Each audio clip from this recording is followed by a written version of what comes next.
now where Congress is going to certify Donald Trump's Electoral College victory 4 years after the January 6th Capitol riot. Senior congressional correspondent Rachel Scott is in Washington with the latest on that. Good morning, Rachel. Hey, George, good morning to you. It's a snow day for just about everybody here in Washington, D.C., but not for Congress. By federal law, Congress must come into session today. They are on track and set to count the electoral votes, certifying the election results for President-elect Donald Trump. Presiding over it all will be his own former rival, Vice President Kamala Harris, fulfilling her constitutional duties.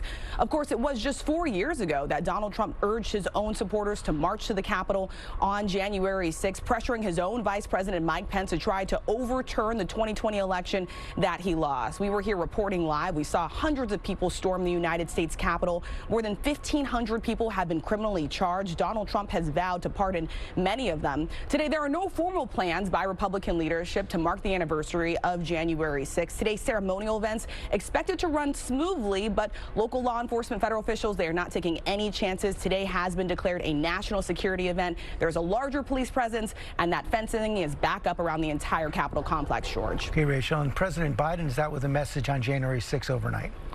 Yeah, this is a new op-ed in the Washington Post. I want to read to you what he says. The president says there is a, quote, unrelenting effort that has been underway to rewrite, even erase the history of that day, to dismiss concerns about it as some kind of partisan obsession, to explain it away as a protest that just got out of hand. That is not what happened. He is urging Americans not to rewrite or forget the events of January 6th. But, George, it is notable he does not mention Donald Trump by name, not even once, George. Rachel Scott, thanks, Rebecca. All right.